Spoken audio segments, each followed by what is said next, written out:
인사하겠습니다. 우리는 여행하는 사람들입니다. 지난달에 우리 온 가족이 드리는 예배 드리고 난 후에 집에 갔더니 저희 아내가 애들하고 예배 드리는데 설교가 길다 지적을 당해서 설교를 줄였습니다. 예수님이 말씀하시는 줄로 믿고 제가 줄여서 늘 제가 원고 11장 갖고 올라오는데 오늘 7장 갖고 올라왔습니다. 예수님 시대 이스라엘 나라는 북부, 중부, 남부 지역으로 이루어져 있었습니다. 남부는 예루살렘 혹은 유다라고 그렇게 부르고, 중부는 사마리아로, 그리고 북부는 갈릴리라고 불렀습니다. 예수님은 남부 베들레헴에서 태어나셨지만 자라기는 북부 갈릴리 나사렛에서 사셨고 자라나셨고, 그리고 30살부터 공생애를 시작하셨을 때에 주로 북부 갈릴리에서 사역을 하셨습니다. 당시 갈릴리 지역에 300만의 사람들이 살았다고 하고 63개 지역이 흩어져 있었다고 합니다. 예수님께서는 그 모든 지역들을 두루 다 걸어 다니시면서 하나님의 말씀을 전하시고 가르치시면서 또 기적도 일으키시는 일들을 행하셨습니다. 공생애를 시작하면서 예수님께서는 그 언덕백이 있는 시골 나사렛에서 조금 도시처럼 번화한 가버나움이라는 곳으로 이사를 하십니다. 이사하신 이 가버나움은 갈릴리 해변 가운데에 위치한 그런 도시 마을이었었고, 가버나움에 그 당시에 1,500명에서 2,000명 정도의 주민들이 거주하면서 살고 있었다고 그 요세푸스라는 유대의 역사학자가 그 시대에 살았던 사람이 그렇게 이야기를 하고 있습니다. 오늘 읽어드린 본문의 이야기는 갈릴리 바다에서 예수님의 부르심을 받고 제자가 된 3명의 이야기입니다. 이 이야기가 오늘 우리에게 주는 교훈이 무엇인지를 함께 생각해 보고자 합니다. 이른 아침부터 예수님의 말씀을 듣고자 수많은 사람들이 해변가로, 가버나움에 있는 그 해변가로 많은 사람들이 몰려들었습니다. 너무 많은 사람들이 몰려들면서 예수님께서는 그 많은 사람들에게 말씀을 전하실 적당한 장소가 필요했습니다. 그래서 여기저기를 이렇게 둘러보시다가 예수님의 눈에 들어온 것이 저 바닷가에 배를 대고 이제 그물을 깁고 있던 그 베드로의 배가 보였습니다. 아마 이때 이른 아침은 아침 한 7시 정도 되지 않았을까 생각을 합니다. 어떻게 아침 7시인지 짐작하느냐? 오늘 본문 2절을 보면 어부들이 배에서 나와서 그물을 씻고 있었다라고 기록이 되어 있습니다.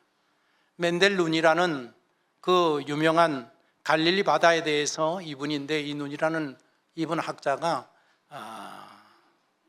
92세를 사셨는데 거의 갈릴리 바다 유대인입니다. 갈릴리 거기에 살면서, 어부로 살면서 갈릴리 바다에 대해서 또 물고기를 잡는 그 방법에 대해서 평생을 연구하신 분입니다.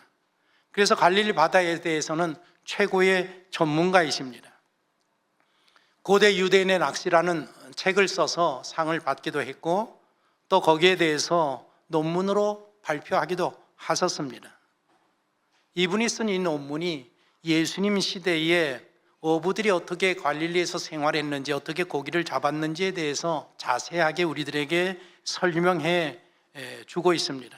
그분의 연구에 의하면 예수님 당시에 어부들이 사용했던 그물은 아마, 그러니까 우리가 그 지금 배를 만드는 그 아마로 만든 그물이었었다고 합니다.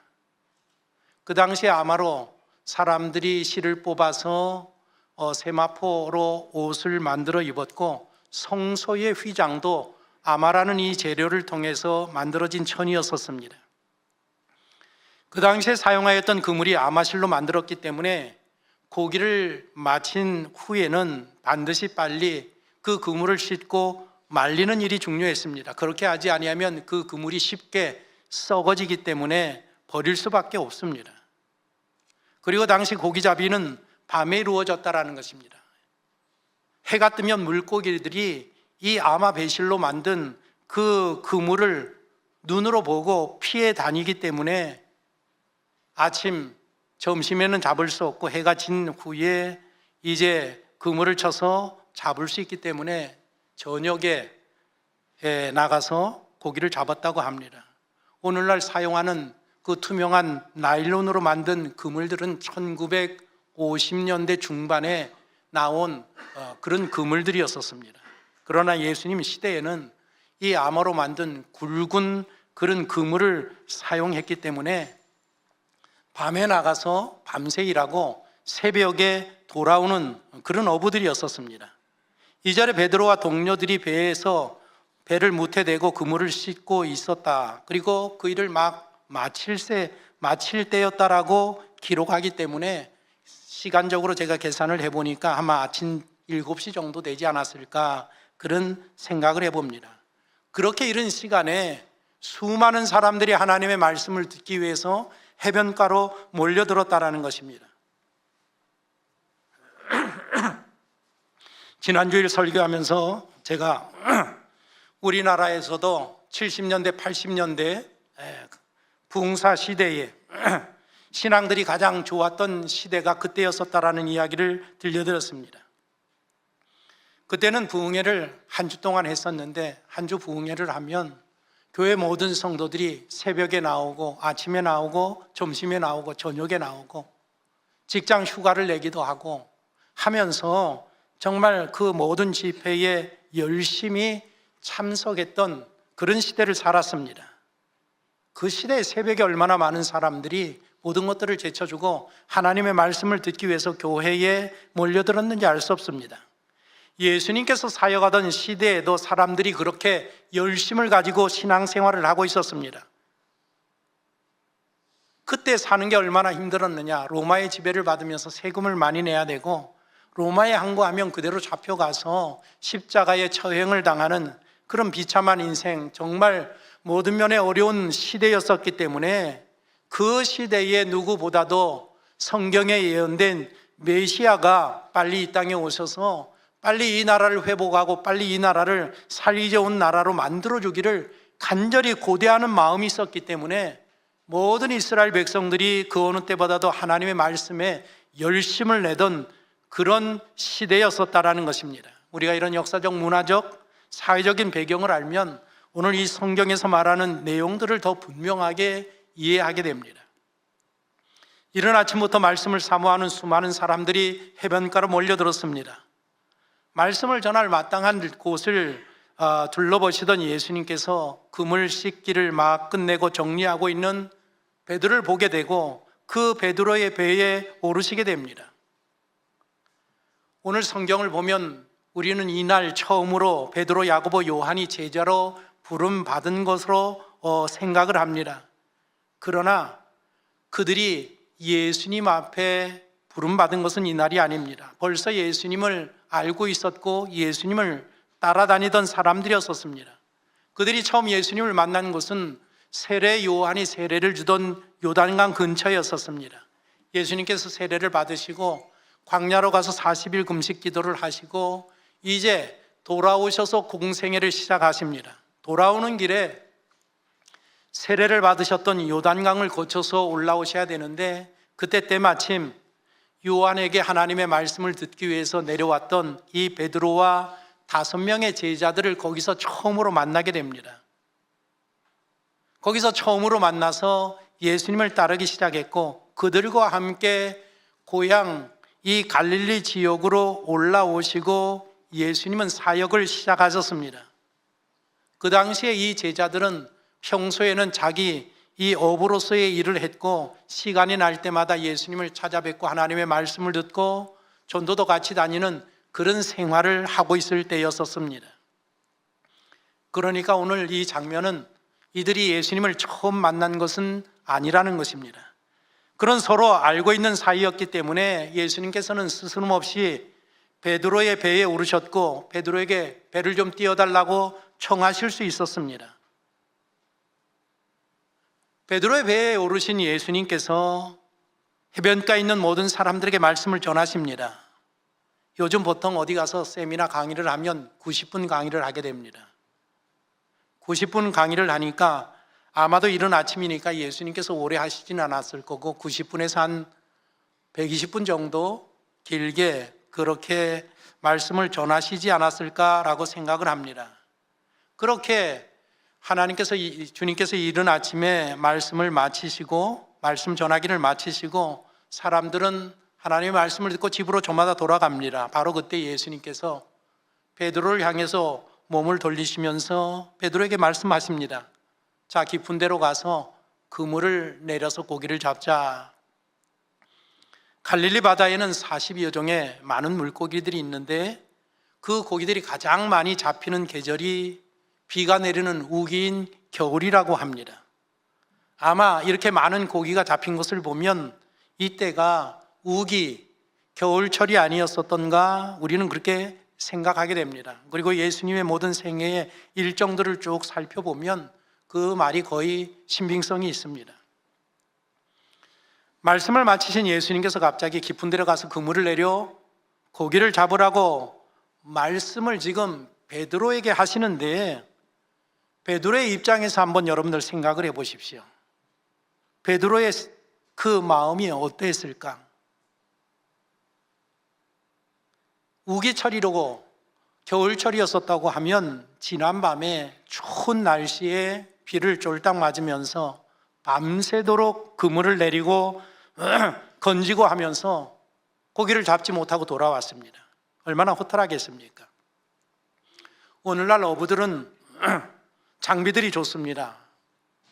우비도 입고 장화도 신고 또 방수복을 입고 바다에 잠수하기도 하고 그런 시대지만 예수님이 활동하던 시대에는 그런 장비들이 전혀 없었던 그런 시대입니다. 비가 내리면 비들을 쫄딱 맞아야 되고 그 추위를 견디면서 어부 생활을 했어야 되는 그런 때입니다. 그리고 고기를 잡는 이 그물이 나일론 그물이 아니라서 이 배실로 만든 그것도 그때 사용하던 그 어망은 3개의 겹으로 되어 있는 삼중망이었었다고 합니다. 크기도 크고 무게도 많이 나가는 그물, 보통 길이는 한 300m 길이 정도, 중앙에는 폭이 굉장히 넓은 그런 그물들을 사용했었다는 것입니다. 그물을 내리고 난 후에는 한두 사람이 물속으로 들어가서 고기들을 몰아야 했고, 그리고 고기들을 몰 후에는 그 물속에 잠겨있는 그물들을 끌어오는 작업을 도와주어야 되는 그런 힘든 고된 작업이었었습니다. 그런 일을 지난 밤새도록 하고 새벽에 돌아와서 고기를 잡지 못하고 허탕을 치고 지금 자리에 앉아서 그물을 씻고 있습니다. 그리고 오랜 시간 그물 씻기를 마쳤을 때에 예수님께서 베드로의 배에 오르신 것입니다. 배에 올라서 벌써 거반 한 2시간 되는 동안에 하나님의 말씀을 지금 가르치셨고 이제는 집으로 돌아갈까 하는데 갑작스럽게 예수님께서는 깊은 데로 가서 고기를 잡자라고 베드로에게 이야기하고 있습니다. 만약 여러분이 베드로라고 생각하면 어떠했겠습니까? 온몸이 다 젖어 있습니다. 춥고 배고프고 졸리고 너무나도 피곤합니다. 빨리 아내가 기다리는 집에 들어가서 몸을 녹이고 아침 식사 요기하는 그 마음이 간절한 그런 시간입니다. 그런 시간에 그 마음도 잃지 못하시고 예수님께서는 다시 바다로 나가서 그물을 내리자 말씀하고 계십니다.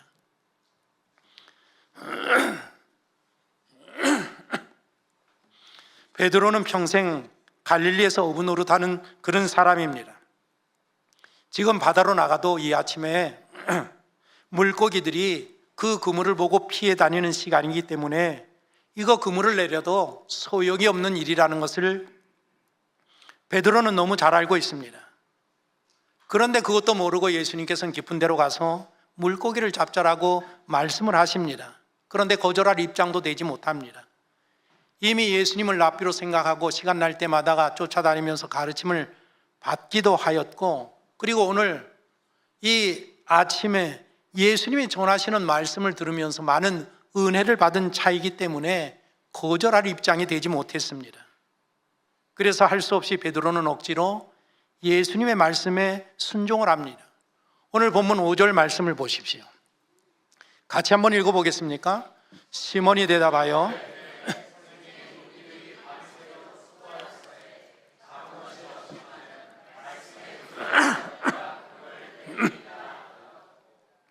이 당시에 갈릴리의 배가 230여 척 정도가 이 어업 활동을 하고 있었고, 배의 크기가 보통 5m에서 긴 것은 9m 정도 되는 그런 배들, 그래서 한 배에는 적어도 4명에서 5명의 어부가 올라서 작업을 했다라고 그 눈이라는 사람이 그 연구에서 그렇게 이야기를 하고 있습니다. 베드로의 배에는 예수님을 포함해서 5명의 사람들이 지금 승선해 있습니다. 다시 바다로 나가서 예수님은 구석 귀퉁이에 앉아 계시고 4명의 사람들이 그 삼중으로 되어 있는 그물을 어렵게 내리고, 그리고 그것들을 펼치고 그것들을 거두고 정신없이 일합니다.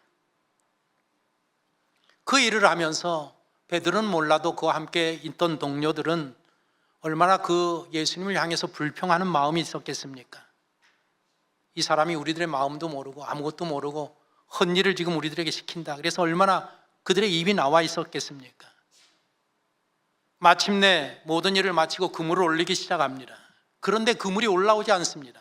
너무 많은 물고기를 잡았기 때문에 그 그물이 찢어질 정도가 되어서 이게 건지기가 어려운 겁니다.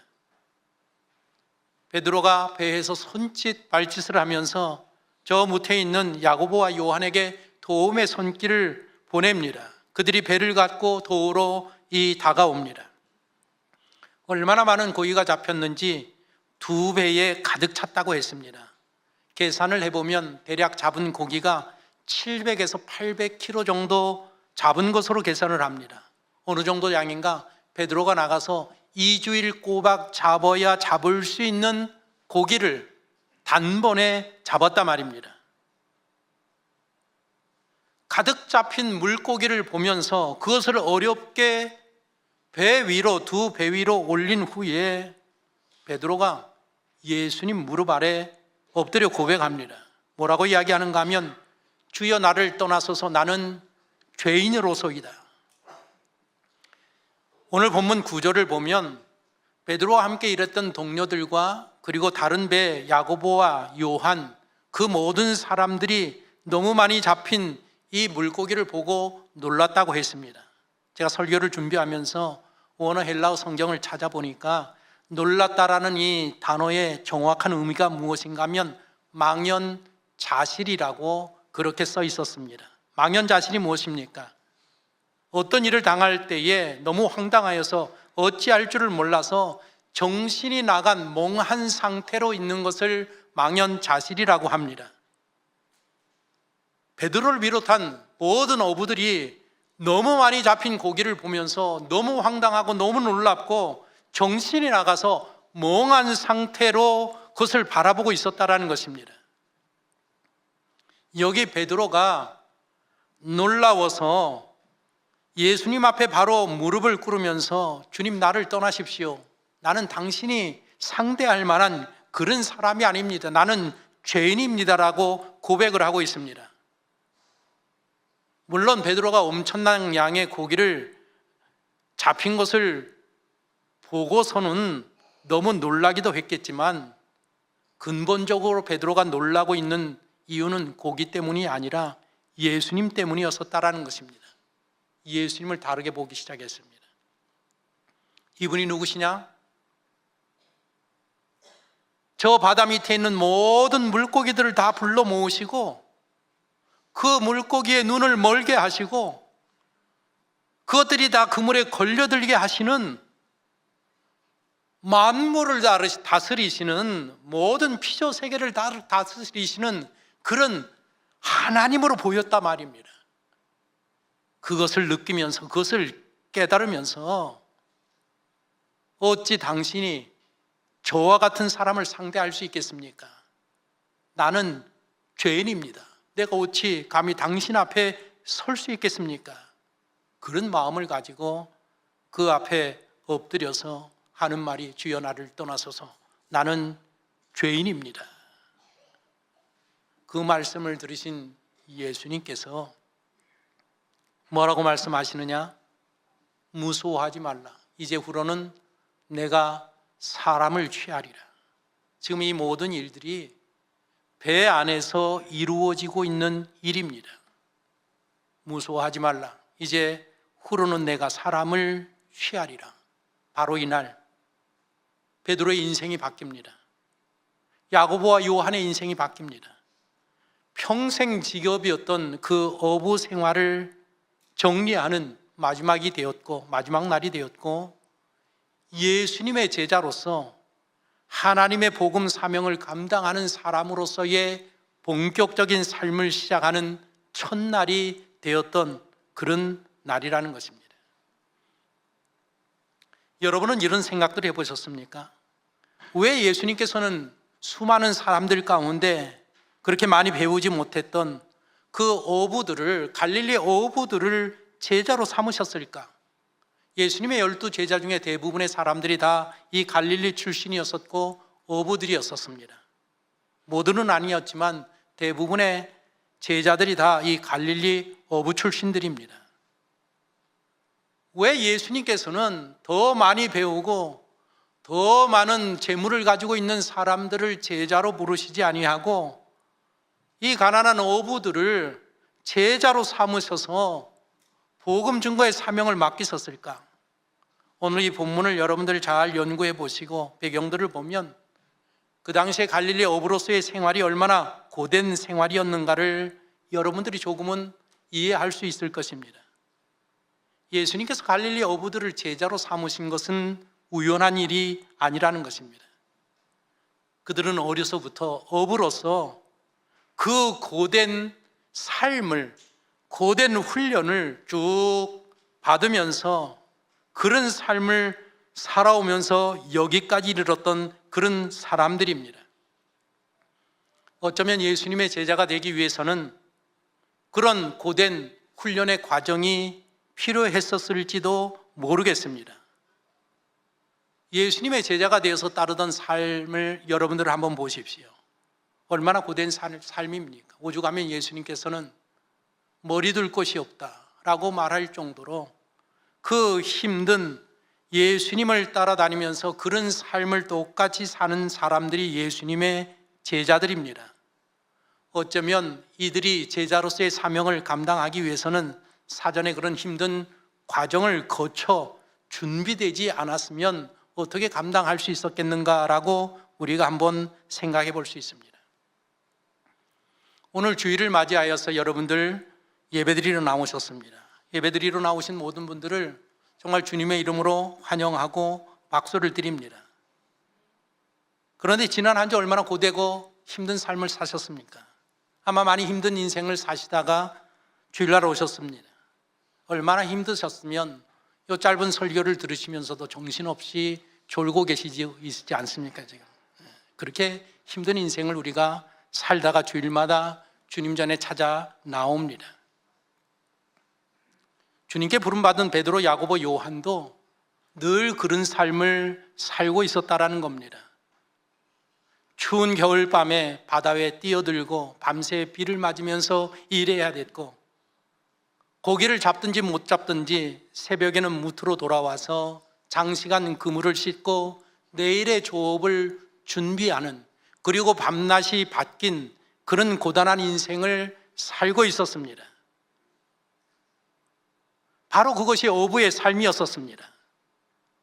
그런데 하나님께서는 그런 고단한 인생을 살고 있는 그들을 지켜보고 계셨다라는 사실, 그들의 성실함, 그들의 인내, 그들의 헌신, 그들의 봉사, 이 모든 것들을 지켜보고 계셨고, 그리고 마침내 시간이 되었을 때에, 하나님의 때가 되었을 때에 그들을 제자로 부르셨습니다. 사람 낚는 어부로 삼아주셨습니다. 그 하나님께서는 오늘도 변함없이 당신을 지켜보고 계십니다. 당신의 피곤한 인생 가운데 당신이 얼마나 성실하고 참아내며 인내하며 가정을 이끌어가는 데에 최선을 다하고 있는 것을 하나님이 지켜보고 계시다라는 것입니다.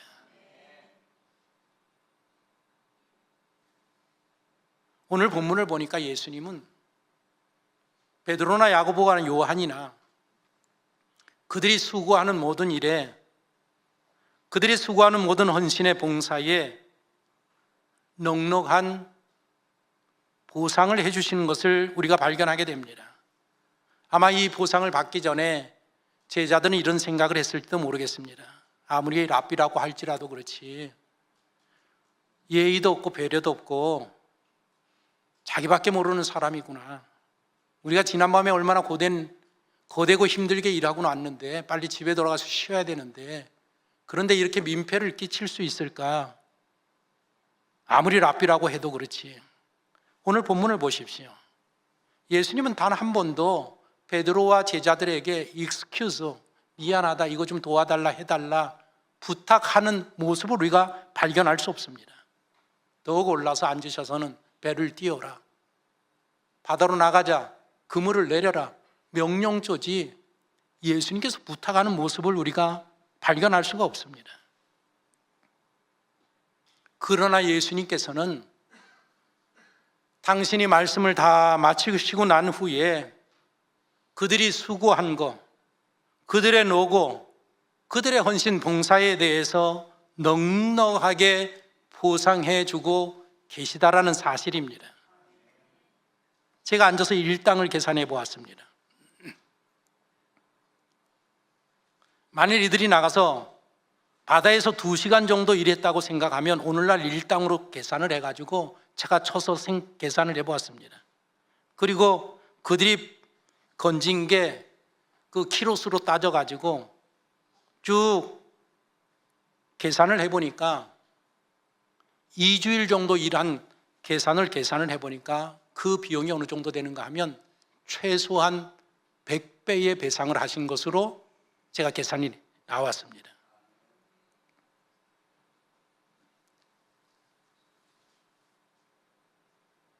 우리 주님께서는 우리에게 때때로 익스큐즈 아니하시고 이거 해줄래 저거 해줄래 너 나 좀 도와줄래 그러지 아니하고 이거 해라 저거 해라 말씀하셔서 우리 인생을 살면서 마음 상할 때가 우리 모든 성도들에게 얼마나 많은지 알 수 없습니다. 그러나 우리 주님은 반드시 그런 헌신과 봉사와 섬김에 보상을 해주시는 좋으신 하나님이시라는 것입니다.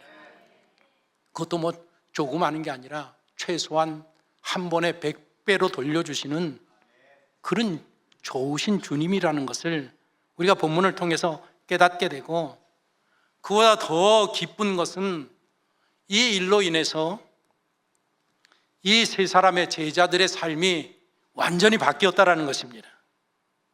어부로서의 인생을 마칠 사람들이 예수님 앞에 부름받아서 사람 낚는 어부로 제자로서의 그 인생이 완전히 바뀌는, 오늘날도 영원히 인류가 칭송하고 아름답게 자랑하는 그런 사도들이 되었다라는 것. 그리고 마지막 날 예수님의 12 보좌에 앉아서 이 마지막 날 모든 인류를 심판하실 그 자리에 앉는 존귀한 자로 주님께서 삼아 주셨다라는 것입니다.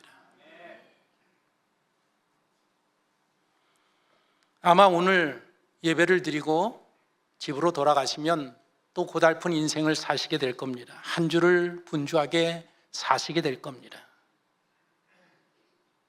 그 누구에게 칭찬을 받지 못하고 그 누구 알아주지 못해도 여러분들의 가정을 위해서, 여러분들의 자녀를 위해서 삶의 현장의 자리에서 묵묵하게 여러분들은 성실하게 고된 일들을 이제 감당해 나가게 될 것입니다.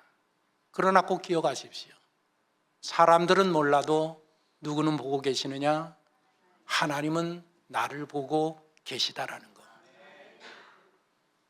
그리고 나를 사랑하시고 내가 하는 모든 헌신에 반드시 크신 보상으로 보상해 주실 뿐만 아니라 그런 고된 인생의 훈련을 통해서 하나님은 우리 모든 성도들을 사용하시고자 하는 데에 적절하게 반드시 들어 사용하시는 좋으신 하나님인 것을 믿고 이번 한 주도 믿음 안에서 성실한 삶을 살아가는 우리 모든 성도가 되시기를 바랍니다.